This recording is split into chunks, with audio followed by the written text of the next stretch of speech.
Welcome to the bunker.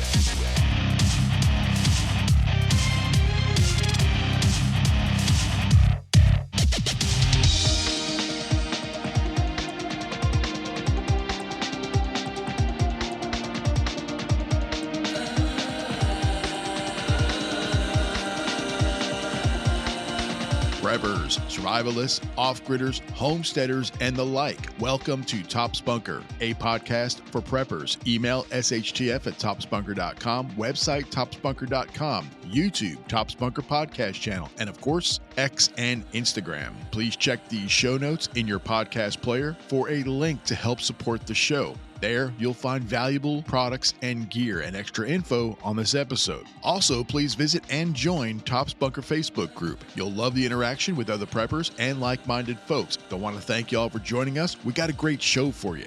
There's a lot of noise in the preparedness world these days. Hell, most days. You've got explosive round table discussions arguing about size and power, muzzle velocity, hot rounds, and penetrating kinetic energy. 45/9 if you want stopping power. 308 instead of 556 because the 223, well, it's just too small. And never go on a scouting run without your 12 gauge. Big calipers, tactical setups, chest rigs that scream, Fallujah, here we come. Everybody is talking about stopping power like they're planning for World War Z. And why not talk about such things? I mean, we're not at war. There's no real world imminent threat taking place. We're not going hungry. 3 squares a day, warm bed at night, go anywhere, do anything. It's easy to sit back and talk shop when life is good. But when SHTF happens and cities go dark, pantries go dry, and your loved ones are looking to you to get fed, well, the loudest rifle in the room may not be the smartest one. Enter the 22 long rifle, the garden gun, pea shooter, pop gun, the plinker, the tick licker, yeah, and my personal favorite, the old tutu. The .22 doesn't look impressive. It doesn't flex for you on Instagram. It won't punch your shoulder, rattle your teeth, or cause your ears to ring when you fire it from a gun. What it will do, however, is put protein in your belly.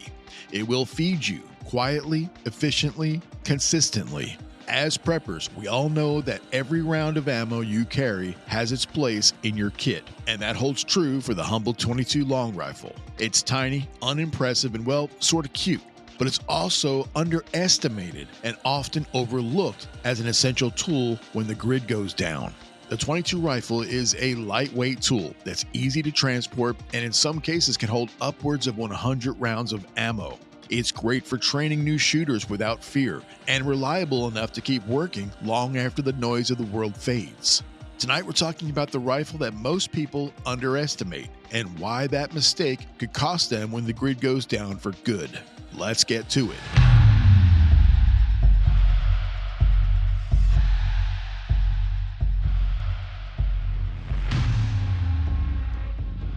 And they don't put that on the warning labels, but yeah, that's what I'm dealing with right now.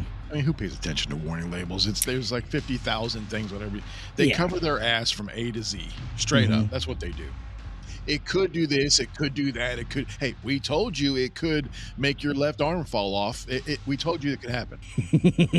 Those commercials where people are out there just enjoying life, and then they start going through like what could happen. I love those commercials. You know, it's like, hey, this drug can fix your, left pinky nail. However, you might develop diarrhea, AIDS, gonorrhea, syphilis. Your eyeball may explode. Everything has may have suicidal thoughts. Yeah. I have a hard time speaking today, but yeah, it's like, wait a minute, hold on. What in it is going to make that happen? That's weird. I'm just trying to fix my allergies, man. Can you leave that part of it out? That's crazy, man. I'm like, yeah, when you're cooking this pill, can you leave out all the other bullshit and just make me not sneeze with pollen? Like, how do we do that? Mm-hmm. But yeah. Well, then let's jump over to Tutu. Hell yeah. So the 22 rifle.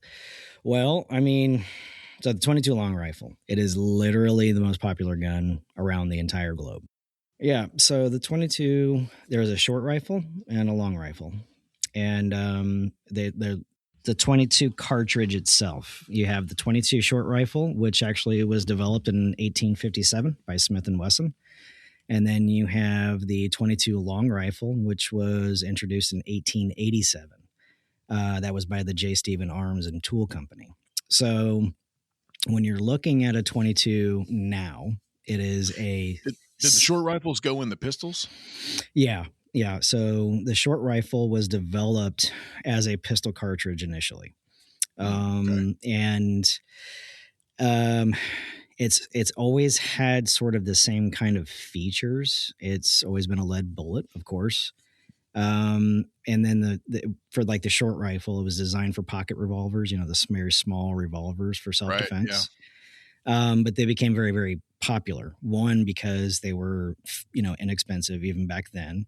And a lot of shooting back then, if you think you've seen some of the movies where traveling circuses and sideshows and speed draw competitions and stuff like that made it a lot more popular.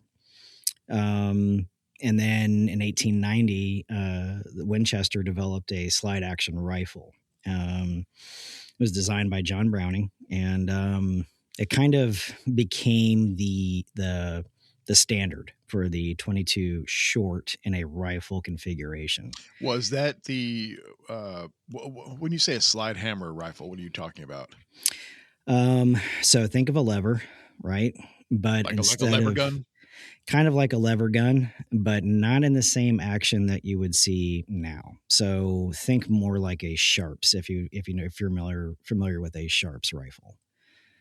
I'm not. No. Okay. I mean, I could look it up real fast, but I'm not. Yeah, I mean, but that's kind of what it is. It's kind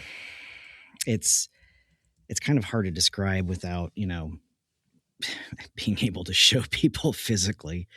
But it does have a lot of similarities to one of the models look a lot like a shotgun. How about that? Okay. One of them looked a lot like a shotgun. It was a pump, right? And then the other one kind of resembled a lever action rifle that we know now. But instead of a lever down, it was a cocking mechanism. If that kind of, that's kind of what the best way I could tell you to picture it, like imagine it in your mind. You're familiar with the SKS? Yes. Okay. Picture that side view of an SKS, okay, with the back receiver kind of sticking up. Mm-hmm. And then up underneath it, where would see a lever gun now, it has a small cocking mechanism built into that handle. So that's the best way I could tell you to kind of describe that. That's my thought on that. But again, 22 short came out first. And then afterwards, the 22 long rifle came out. And I think that the main reason that the 22 long rifle was developed is because of how popular it became in a rifle configuration. So that's, and they've been around, I mean, for forever, like super forever.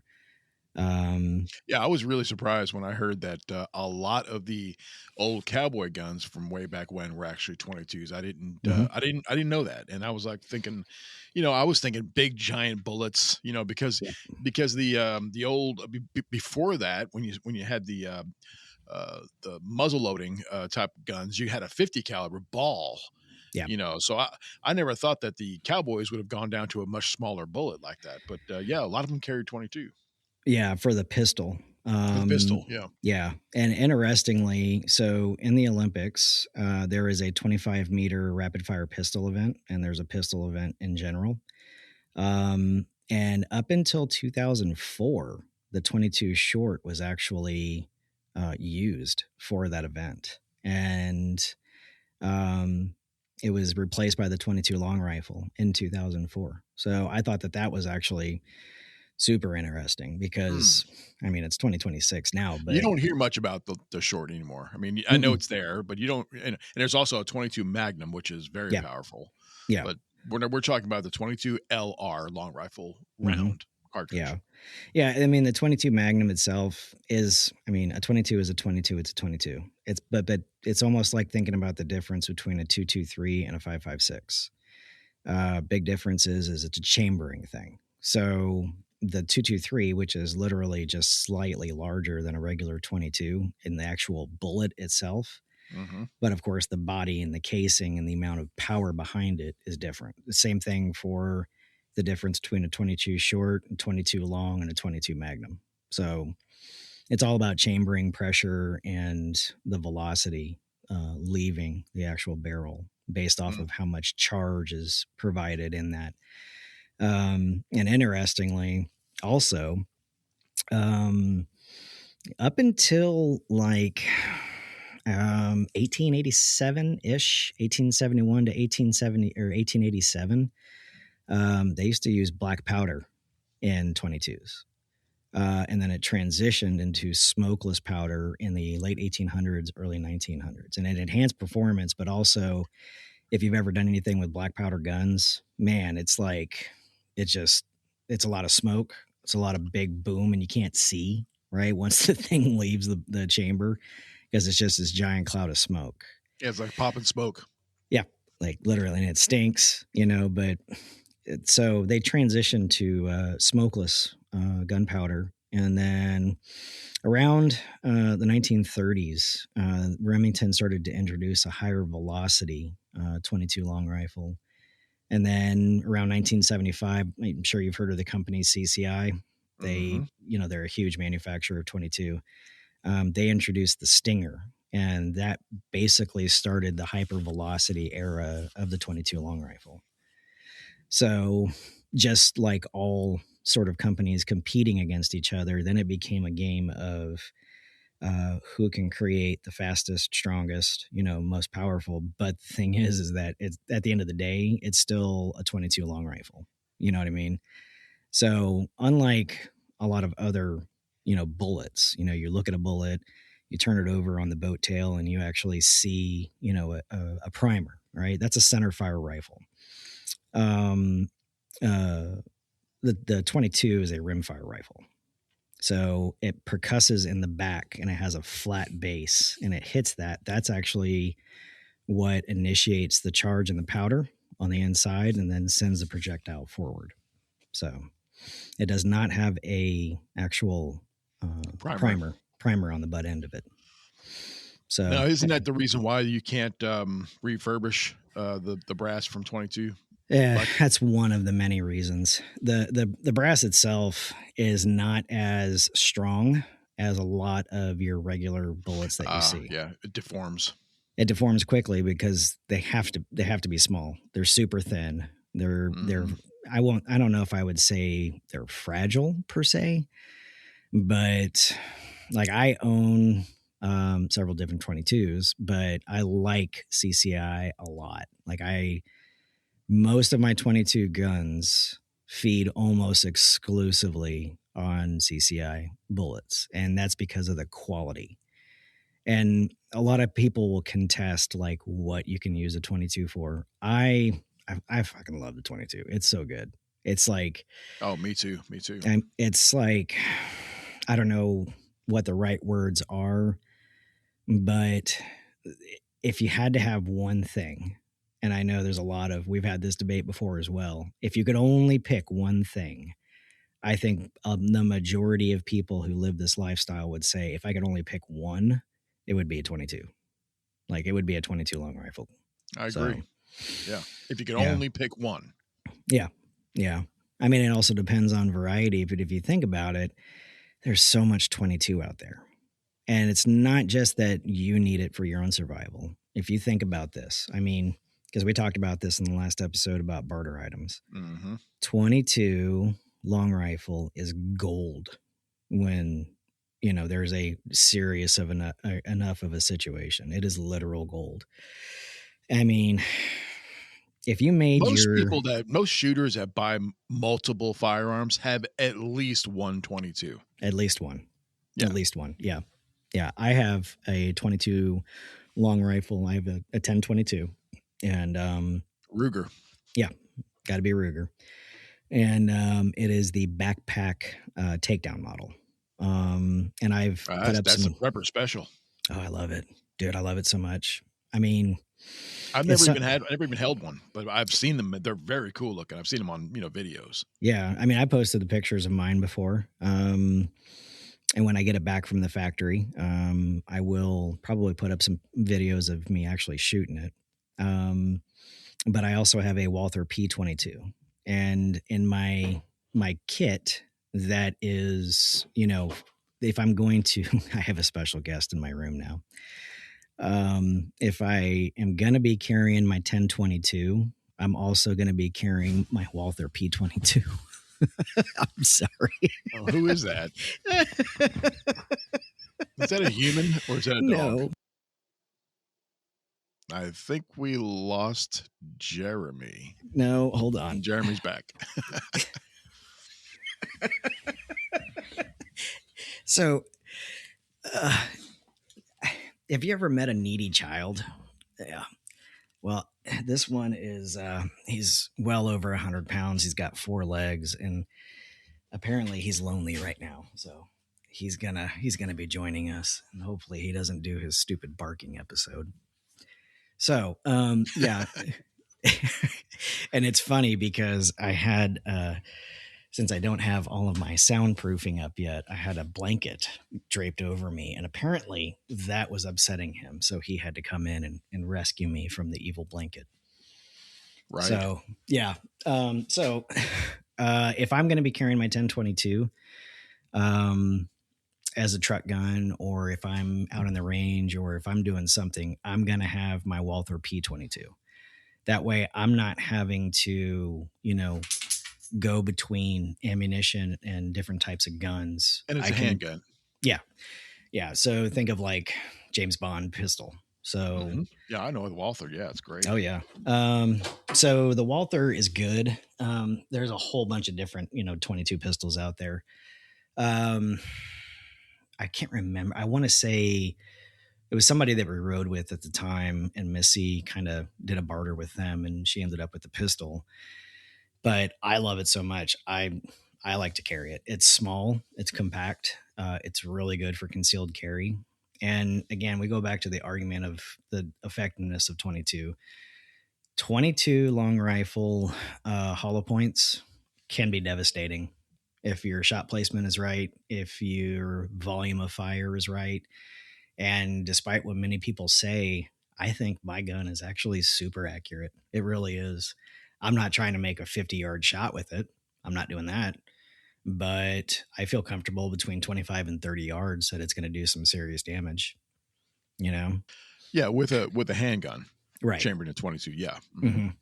Now my rifle, I'm confident. I don't want to overestimate myself, but with my shooting skill, my 22 long rifle, I am comfortable probably to close to 75 yards for small game. But that's with a significant amount of practice. And a good scope. Yeah. And I use a red dot on mine. I actually use the Sig Romeo red dot on mine. And I've been squirrel hunting with it, small game hunting with it. Everything that I've ever shot dies. So I feel pretty confident in my own setup. And, again, I have probably somewhat of an advantage having been in the military and been to certain schools to learn how to shoot even better. But I mean, would I go beyond that? I don't know. I don't know that I would. I mean, I could, but I don't know how effective it would be. Rhonda's got a Marlin 60, and it is just gorgeous. It's absolutely gorgeous. It's a stainless steel, so it's beautiful looking. Yeah.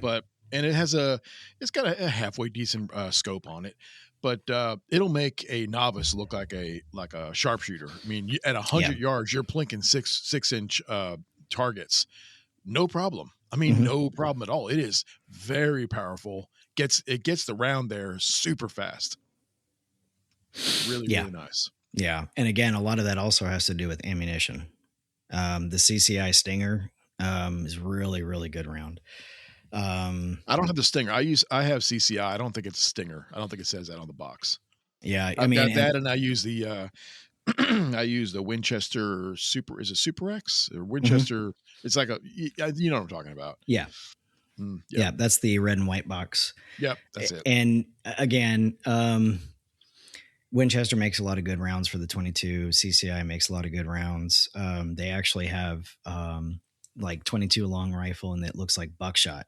And it says that it's labeled, it's supposed to be for snakes and stuff like that. Once you go, I saw it on video. Yeah. I mean, if you shoot one of those at any real distance, there's so much dispersal so quickly. I mean, you're not gonna shoot a dove out of the air with it. So for the listener, what he's talking about is the bullet on the end. That's usually a solid piece of lead. It's actually like a plastic, clear plastic, and inside that clear plastic tube, there's tiny little BBs in it. So you're shooting BBs at, and they're tiny, man. I mean, really tiny. So you might shoot a snake with it. I mean, a snake gun, I guess that'd be great, but you're not doing any damage after 10 yards. I don't see it. Yeah, I don't think so. I mean, it's meant for shooting at the ground and shooting vermin on the ground, kind of like snakes or something like that. But I mean, for 100 yards, can I do it? Absolutely. Can I probably be accurate with it? Absolutely. But at 100 yards with a 22, and you start working in the ballistics and coefficients and things like that, I want to be able to maximize the spread versus penetration of the 22. Because at that point in time, there's going to be so much arc on the round itself. You're essentially lobbing it, right? And after a certain point in time, it starts to lose the velocity needed for a good, strong, kill hit itself. I see what you mean. The kinetic energy is what you're talking about. Yeah. And the reason it loses so much kinetic energy so quickly is because of how small it is, number one, but number two, the amount of power behind it as compared to, say, like a 223. It starts to lose its kinetic energy versus velocity very, very rapidly as compared to larger bullets. And at 100 yards, it's probably tumbling at that point, or at least starting to. It could be, yeah. I mean, they do eventually start to tumble, but a lot of bullets that are that small, once they come out and they go into their arc, what it's fighting against is actually the air itself. The air. A lot of people don't realize this, but the air creates friction. So as that bullet's slicing through the air, it's rotating to the right and it begins to climb in its arc. That climb for most bullets is where it starts to go into its initial, like you could call it a glide path. If you've ever watched the vapor trail behind a bullet, and it starts to go up, but for a 22, it starts to go up and it's like, I'm starting to go down. Like very, very quickly. It has a very small arc as compared to, larger bullets. So, but that's not to disparage the 22 at all. I think for me personally, for my pistol and the 22 long rifle, I feel good about 25, 30 yards. Yeah, I think I feel good 25, 30 yards. And that's probably with any pistol. But I think in the mindset of using it as an EDC or something along those lines, because it's loud and I can put a lot of bullets down range very quickly, for me personally, it would be I need to engage and I need to break contact and haul ass out of here. That's what they're really good for in that particular instance. If you were close enough and you get hit with a couple of 22 hollow points, you're probably going to die. Maybe not immediately, but if you get hit in the right place, you gonna die. Especially once it spalls and it shreds out, and you got lead all over the place inside you. Yeah, they don't feel good when you get hit by them either. I can just tell you that from my own personal experience. It does not feel awesome. I would imagine not. No, yeah, no, especially against your shin bone. That's like super painful. So. I saw a video of, I think it was, actually, I know exactly what it was. It was Demolition Ranch, which is a pretty cool YouTube channel. I like it. It used to be cool. I haven't watched it in years, but they were taking straws, like drinking straws, and they were putting 22s in them, like in the end, like pushing them into the straw so that the butt end of the 22 was sticking out of the straw, making that side of the straw heavier. And then throwing them up into the air as high as it could over a cement parking lot or a road and jumping in the back of their pickup truck. Because what happens is it falls down to ground, and when that 22 rimfire hits the cement, it fires the bullet. Yeah. Yeah. I mean, and you don't know where it's going to go. I mean, your chances of dying are probably very little, but yeah, it was some funny video. Oh yeah. Yeah. There's a lot of different things you can do with the 22. I mean, I've actually seen people who, I don't know how they came up with the idea, but they wanted to make larger bullets, but they didn't have enough lead. And they actually disassembled a whole bunch of 22 rounds and smelted down the lead to make castings for larger rounds. I've seen that happen. Yeah. Okay. Mm-hmm. And these guys. So, go ahead. I'm sorry. I thought you were done. This particular guy was actually making lead castings for 357 Magnum, and I think ball ammunition for a ball gun. Actually shoots, ball and cap and ball.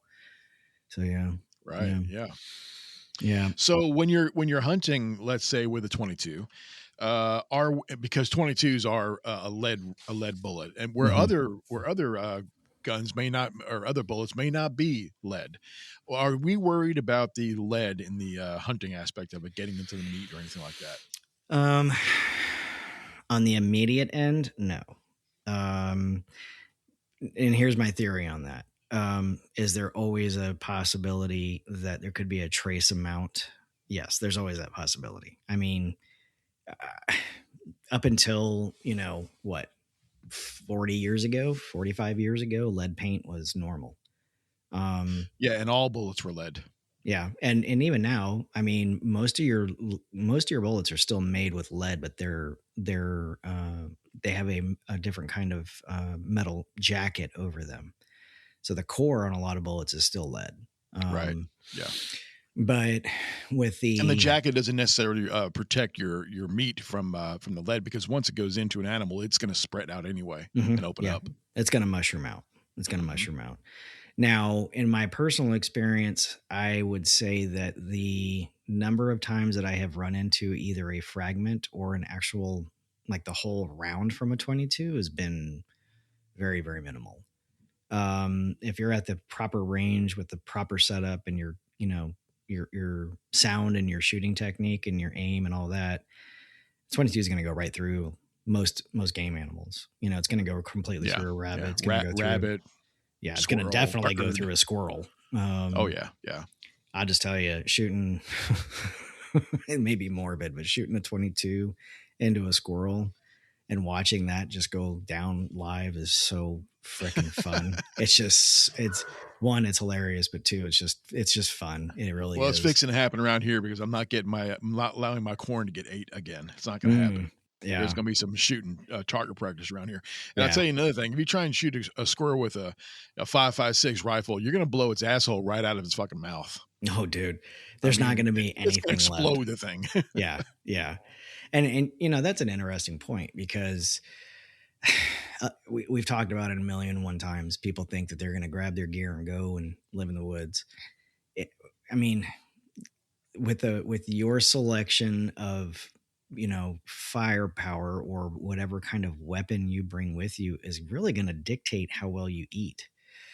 You can, I guess, technically kill a deer with a 22. I don't want to trap. I don't want to trap either. I don't want to trap.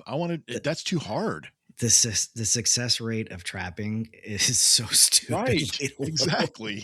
Yeah. I mean, I love watching videos of people who have chosen to live like in the northern parts of Alaska and the Antarctic and all that crap. And they've got the traps out and stuff like that. And they go and they collect these things. They don't tell you that they've got like 150 traps out.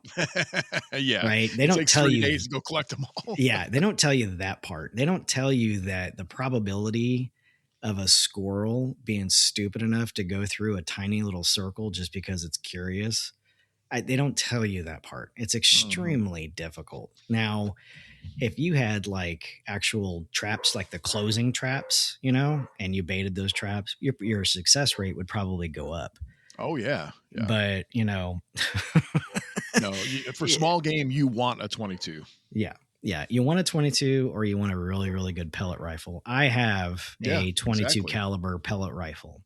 Me too. Yep. Made by Well, no. Benjamin. Actually, it's not a 22. It's a 0.7, 0.177. 0.177. Yeah. Yeah. And both are great. But the 22, I mean, the amount of impact that it has versus a 0.177 is huge. I've got one that we just picked up during Christmas time made by Benjamin. And it is freaking awesome. It is so good. Whereas before, like I would shoot a squirrel with a 0.177 and it might, scamper off and I have to go find it, while it's wriggling to death. That 22 smacked one and it was dead immediately, like instantaneously dead. And that's another thing to bring up is people mistake squirrels for being extremely fragile. Squirrels are a lot tougher than you think. They're not as easy as it is to kill them as people think it is. A lot of the small game hunting around here is actually done with 410s just to really like ensure, that thing is going to get killed. But a 22 shotgun. Yeah. 410 shotgun. And, but the 22 it's great, man. I mean, if you go out and you are good in your skill set, you're almost guaranteed food every time, as long as you're patient with it. Of course, your aim is correct, you've got the fundamentals down, you're gonna eat. So, and the great thing is that you can pack a significant amount of 22 with you to further your survivability itself. So my 1022, you're talking about rounds. Yeah. Cartridges. The amount of rounds that you can carry, because they're small, eventually it's going to get heavy. I mean, small, they're lightweight. Yeah. Ruger for the 1022 makes a double 50. So you get 100 rounds, you get two magazines that are clamped on, upside down to each other. Yep. So you just flip it. And it carries 100 rounds of ammo, man. It's 100 rounds. Try and carry 100 rounds of any other ammo. You're going to feel the weight. This is in one magazine. Yeah. Yeah. I, my 1022, I have, I think a total of 6 of them, but they're a 25 round magazine, Yep. And each one of those carries 25, but also I have in the buttstock of mine, you can open it up and it can actually carry 3 more 10 round magazines. Yeah. Now they come with the 10 round magazines, right? The 1022s. Yeah. And they're very small, but they work well. They work really well. And they're a rotary style magazine. So instead of the spring pushing the magazine up from the bottom, there's a rotator mechanism on the inside. On the small magazines. Like rotating spring type of thing. Yeah. Okay. Yeah. And then, I mean, again, with the 1022, which is pretty much, I believe, the standard nowadays. Even if you think that that's not going to be the one that you try to live out the rest of your days with, I would always suggest to have at least one in your inventory. They're so versatile, they're easy to maintain, but with the downside of 22, and that's always important to discuss, it's a dirty ass round. And I don't care what anybody says, smokeless powder is still a filthy ass round. And what I mean by that is there is a surprisingly large amount of carbon that gets expelled from a 22 round very, very quickly. And if you don't have enough oil on your gun to start with, it's going to jam up very, very quickly, especially if you're shooting quickly. So it's always good to have plenty of oil with your kit for the 22 itself. And we learned that on the Marlin that she just got this last year, we learned that we have to clean it after every outing, because if we don't, the next time we go, you're going to get a jam. It's guaranteed you're going to get a jam. Yep. 22 is the dirtiest. I don't even understand it, to be honest with you. I'd like to know what the mechanism is, the physics is that as to why it's so dirty. But you can look inside that gun and it's just covered in carbon. Yeah. Every single time that you shoot a 22, And even while you're shooting, you got to oil it. And then when you get home, you got to clean the shit out of it. And the reason being is, if you think about it, let's take a 223, right? It's bigger brother. That is a boat tail style weapon, right? So you see the 22 bullet, right? The bullet itself is pretty small. And then that neck of the casing itself is tapered. And then it goes into a larger body of the actual, the casing itself. Because it's got to propel that particular round several hundred yards as compared to, say, 100 yards.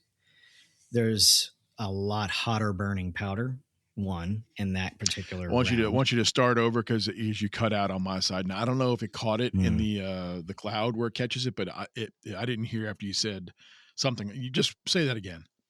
Well, I mean, with the fouling of the 22, if you think about the 223 or even, pretty much any other bullet, when you're looking at the bullet itself, you got the bullet part, right? And then it comes down, and then you have the neck, right? The neck is the part that kind of tapers and holds that bullet in place. Yeah. And then it kind of comes down, and then you've got the body of the bullet, and it goes into the boat tail and all that, right? So that powder, number one, burns a whole lot hotter and it's got a lot more of it. And it's got a better chance of expelling all of that powder out, right? Whereas if you look at a 22, the body itself and the round are actually the same size. If you ever sat there and looked at it, it's almost like they squeezed the two together. Yeah, it almost looks like the lead overhangs it a little bit. Like it's almost wider than it in some cases. Mm-hmm. Yeah, it can look like that. And because of that, right, and you've got a squat body, casing pushing out a very small round, it's kind of like the only way I could suggest that it actually looks like when it fires is like, right? Like you got a vasectomy and you're shooting blanks, and now it's, powdered milk, like that. And because it has a greater probability of not burning away all of the powder on the actual, the pushing out of the bullet itself, that's why there's so much fouling. It doesn't have as long to go. Like, a lot of rifle barrels now, super long, right? Longer barrel, longer accuracy. But on a 22, if you make the barrel too long, I mean, it's it's still got to get out there. But because it loses so much kinetic energy so quickly, a lot of the barrels are just not as long. So there does tend to be a lot more fouling, in a lot more rapid fashion than most other bullets. So, yeah, it can be a pain, but dirty gun. I mean, it's a dirty girl, but she does me good, that 1022 that I have, when it's good and slick and oiled up, man, I can dump rounds out of that thing so fast. I mean, fast. And it's so much fun to shoot. And honestly, if you were using your 22 as a training companion for your regular gun carry or something like that, you can't go wrong, because you're not burning up a lot of money on the ammo, and you're still getting quality training with sound and, some less recoil, but some recoil.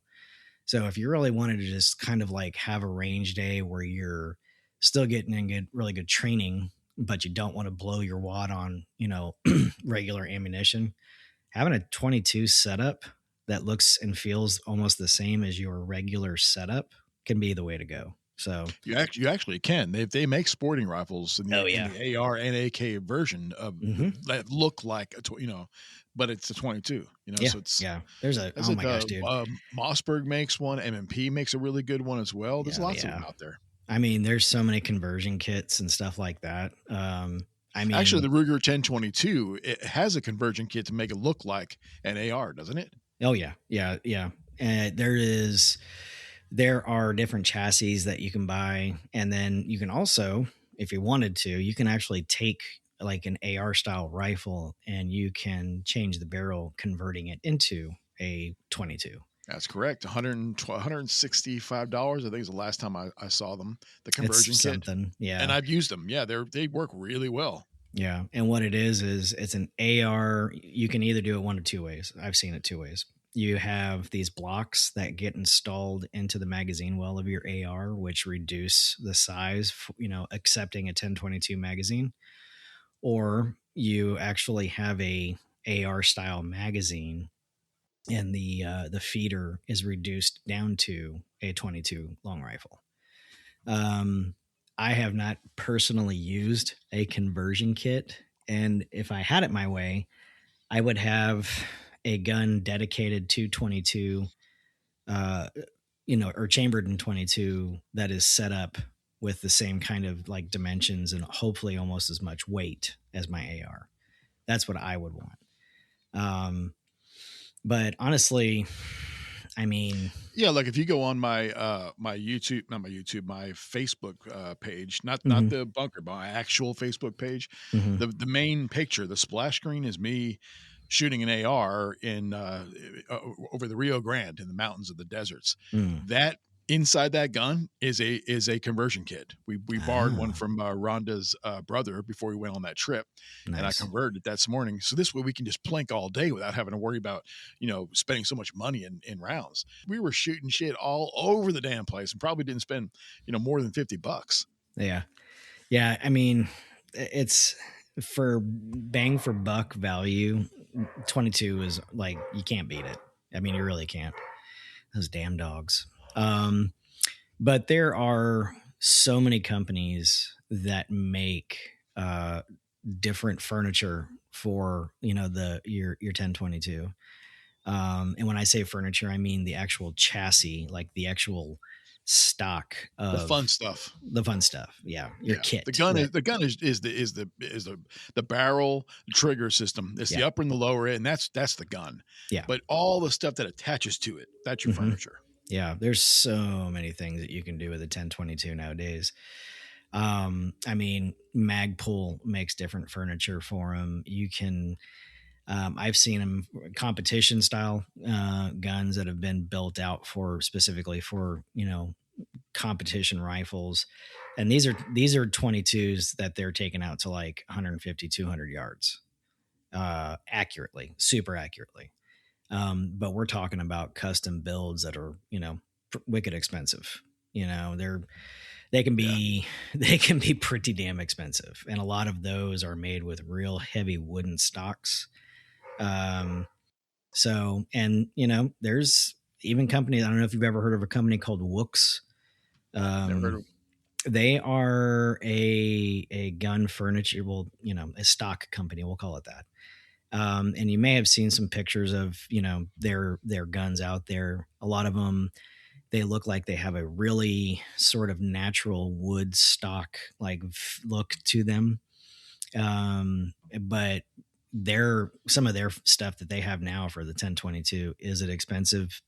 But they're a premium company. Oh yeah. Yeah. But the metal, it's actually like different colors of metal that they use, and the stock itself is solid. And me personally, I love good old fashioned like heavy wood stock, guns. They just, the look of them, the feel of them. But they're one of their models that they have. It's called the Furiosa. It's running almost $1,200. And that's that is a chassis for a 1022. We're not talking about like, super duper sniper rifle. We're talking about a 1022. That's how high end, some of these companies get with. There's some very serious people out there that are creating all kinds of stuff with the 22. I got a buddy of mine who's got, the FN Scar rifle. Oh yeah. It's a very cool looking rifle, and it's a great gun. I got a buddy of mine who has the 1022 with the build out of the Scar. It looks exactly like a Scar, but inside it's a 1022. Yeah. It's crazy. Yeah. Yeah. And I sometimes I think about the fact that like somewhere out there, somebody busted into somebody's house and they were like, "Oh dude, I'm going to steal this Scar." And then they got it and they're like, "What the like this is a 22?" Yeah. They thought they were getting a $2,500 gun. Yeah. Yeah, they got $150 1022 inside of a $3,000 chassis. But yeah, I mean, again, it's and we didn't even talk about the fact of the stealth mode of being able to go out and hunt with a 22 rather than a yeah. large caliber rifle. So here's an interesting thing. So I got two neighbors down from me, and it's the same couple that we watch their chickens and we trade vegetables with them during the summer and all these other things. He was telling me one day that he was in his backyard, same day as me, plinking some squirrels, and whatnot. And I was like, oh, cool. What kind of pellet gun do you have? He's like, no, I was shooting with my 22. And I looked at him. I was like, I think you're fucking lying to me.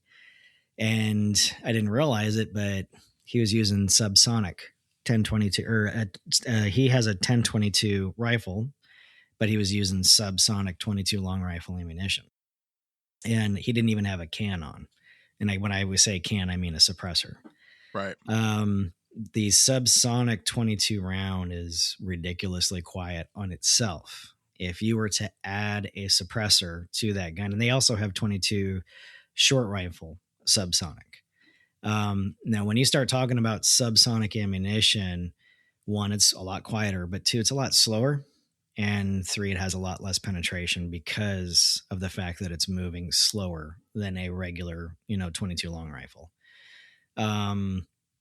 But if you have a subsonic round with a suppressor, these things are ridiculously quiet. And when I say ridiculously quiet, we call it Hollywood quiet. So you see the movies and, dude's got a suppressor on like a 9mm or a 45 or something we were watching Lioness last night, and they got their ARs, and I think they're probably 30 cal, and they're all done out with super silent cans on them. Yeah. All you hear is this. Yeah. That's it. Yeah. I mean, there's two different things happening. Number one, you've got the explosion, that happens when the bullet is fired. You got that sound. But mostly what you got is the crack of a bullet leaving the muzzle, hitting the air, and going faster than the speed of sound. Yes. When it hits the sound barrier. And that's the crack that you hear. That's the really loud part. Yeah. The subsonic ammo that you're talking about, for our listeners, does not have that because it doesn't move faster than the speed of sound. So it doesn't break a sound barrier. So you don't have the crack. You still have the explosion. So you still hear that unless you have a silencer or a can on it. Yeah. So if you got a suppressor on there, you're not hearing any of that sound at all. You might even just be hearing the click of the mechanism. That's basically what you're hearing. It would basically be if you were standing outside and you heard it and you're like, did a squirrel just fart? That's what it actually sounds like. Because we shoot our 22 without ears. We don't use ears. They're not loud. It's not loud at all. But I guarantee you, a mile away, somebody can definitely hear that gun. Oh, absolutely. There's nothing silent about a 22. No. But it's way more silent than a high caliber rifle. Yeah, it is a lot quieter, but it's surprisingly loud. If you were ever to be on the sides of, or even somewhat downrange of a 22, there is no mistaking what that sound is.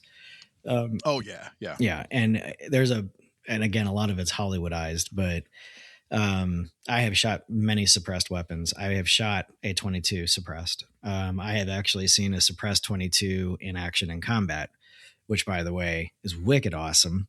But it's that misnomer that people see in movies and TV shows of what suppressors are supposed to sound like. That's not what happens. It's not what it is. It's not that cool. I'll just tell you that. It's cool. It does reduce the sound signature quite a bit, but you'll never have a gun be Hollywood quiet unless you have a subsonic 22 with a suppressor. And basically what you're hearing is the actual clicking of the firing mechanism itself. So, right. Yeah. But yeah, man, probably, in my opinion, one of the most versatile guns out there in the world. Just, hands down. It's got so much utility to it. It's got so many different uses.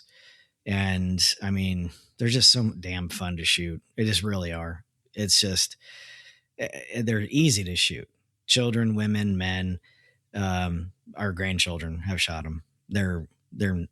It's so easy, and yeah, I would suggest to every prepper survivalist out there that's thinking about firearms or has firearms, if you don't have a 22, definitely get one, because there's going to be a time, there may be a time, but there's most likely going to be a time if you're prepping that you're going to need something that's quiet, stealthy, lightweight, cheap, lots of ammo. You're going to need that. Am I saying not to have a shotgun or your AR, your fancy this and that? No, I'm not saying that at all. I'm saying is you need to add a 22 to your stockpile. It's definitely a worthy consideration. And I would also further that in saying is if you choose to get a 10/22, which I think everybody should, I think it's definitely a must have in regards to overall preparedness. You should strongly consider having a 22 pistol as a companion weapon to that. So, again, size wise, very easy to carry, with the weight, the amount of ammunition that you can carry in it. And again, try to get beyond what everybody says about 22. Oh, it's just going to make somebody angry. Oh, is it going to? Probably. Yeah. Yeah. Right before that person dies. Yeah. I guarantee you that if you look at the statistics on how close a lot of gunfights are nowadays in the States with, let's just say pistols, again, a 22 long rifle that is a hollow point is absolutely devastating. I mean, I have separated a squirrel in half with one. I'll just put it to you that way. Now, squirrels compared to a human body, of course, they don't really compare. However, if you think about the fact that a squirrel literally split in half from the damage caused by it, pretty good indicator that something's happening inside the human body. And it's only going to take one to sting that person down just for you to be able to get away. You can't go wrong with it, man. I mean, are you going to take down a moose? No, you're not. And that's not what it was meant for. If you have one and you're good enough with it, you guys are going to eat. You know what I mean? That's really one of the biggest things that you need it for. My prepper brothers and sisters, a 22 rifle won't solve every problem. It won't replace your defensive plan. It won't bring back rule of law, and it won't make chaos disappear. But what it can do is the work that keeps families alive. Small game, pest control, human or otherwise. Training the next generation of shooters. Carrying 500 rounds of ammunition in the space the size of a softball. Minimal recoil, minimal noise, minimal waste. And that little rimfire, it represents something bigger than ballistics. It represents thinking long-term and restraint. It represents the mindset of someone who plans to be around for the long haul. And in a true SHTF world, survival won't belong to the shooter with the biggest caliber. It'll belong to the one who understood the value of the smallest. Stay prepped, stay happy. Thanks for listening, and good night.